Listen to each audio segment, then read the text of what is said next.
Lee for 5 minutes. Thank you, Mr. Chairman, and thank you to our witnesses for your time and expertise on this critical area of technological innovation. Advancing innovation in Western Pennsylvania have become synonymous when we view the technological developments we're providing to the nation. For example, Pittsburgh is America's hub for autonomous vehicles, research and development, evidenced by the numerous self-driving vehicles you'll find on our streets.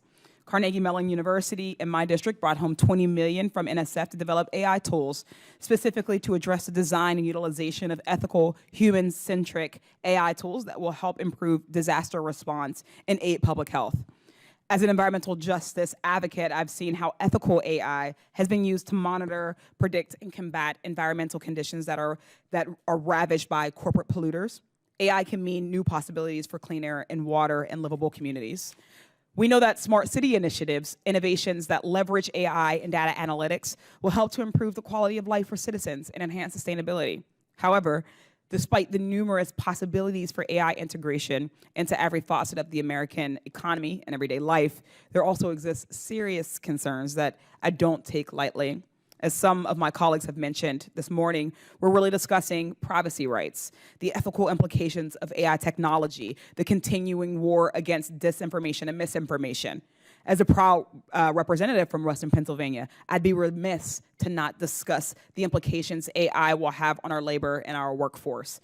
AI is exciting, sure, but we must exercise caution to ensure that we provide access and opportunities for skills training and education to every single worker so they're not left behind throughout and by this revolution. Last week, I introduced an amendment that encapsulates my legitimate concerns on the disparate impacts these technologies have on people that look like me. I would like to commend Chairman Lucas and this committee for their express commitment to ensure that the advancement of AI technology in our society does not result in Black folks and otherwise marginalized communities being used as sacrificial lambs. We can all agree striking a balance between harnessing the benefits of AI and addressing its challenges is crucial to ensuring AI truly has a positive impact. Striking that balance begins here, of course.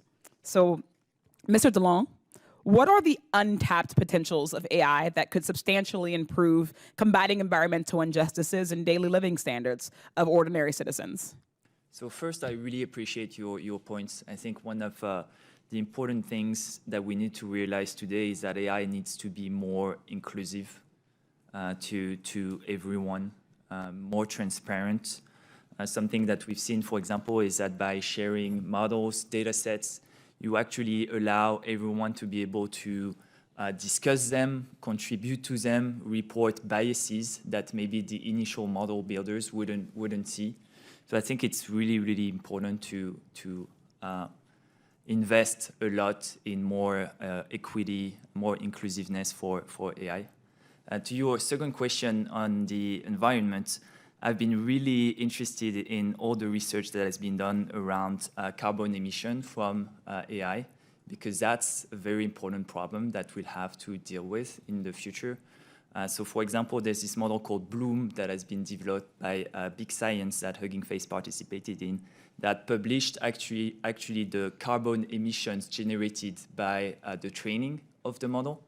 And that's something that also I think we should incentivize more in order to see the potential impact on carbon emissions of AI. Thank you, and I agree with your first point, obviously. Just last year, Shudu, a Black AI-generated model, was featured in campaigns for Balmain, for Elise, and even Vogue. The creator said the model was inspired by human models like Naomi Campbell and Alex Weck.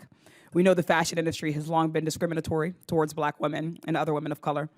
My question, Dr. Chowdhury, what needs to be done to ensure that AI technologies are not taking away work from Black folks in industries that are already white-dominated?